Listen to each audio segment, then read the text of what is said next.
இனிய காலை வணக்கம் உறவுகளே. இது பார்த்திங்கன்னா நம்ம தோட்டத்தில் இயற்கை முறையில் விளைஞ்ச ரெட் லேடி பப்பாளி.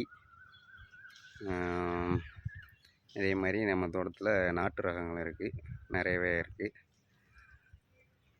நல்ல இயற்கையில் நல்ல ஒரு சிறப்பாக வளர்ந்துருக்குங்க. கனகாம்பரத்துக்குள்ளே வந்து ஒரு ஊடு பயிராக தான் இதை வந்து நான் பண்ணியிருக்கிறேன். கனகாம்பரம் வந்து மெயின் விவசாயமாக பண்ணிவிட்டு பப்பாளி வந்து சுற்றி வரப்பில் வந்து ஊடு பயிராக பண்ணியிருக்கிறேன். நல்லாவே நமக்கு ரிசல்ட் வந்திருக்குங்க. எல்லாம் ஆமணக்கு இந்த மாதிரி அகத்தி இந்த மாதிரி ஊடு பயிர் போடுவாங்க கனகாம்பரத்துக்கு. கனகாம்பர பூவுக்கு இடையில நம்ம வந்து பப்பாளி விட்டுருக்கோம்.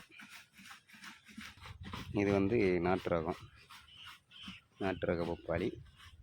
அதே மாதிரி நம்ம சுற்றியுமே பப்பாளி பண்ணியிருக்கோம்.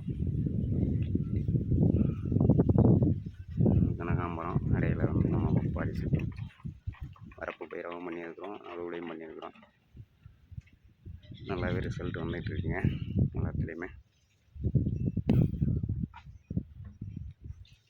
இதே மாதிரி கனகாம்பரமே நமக்கு சிறப்பாக வருது.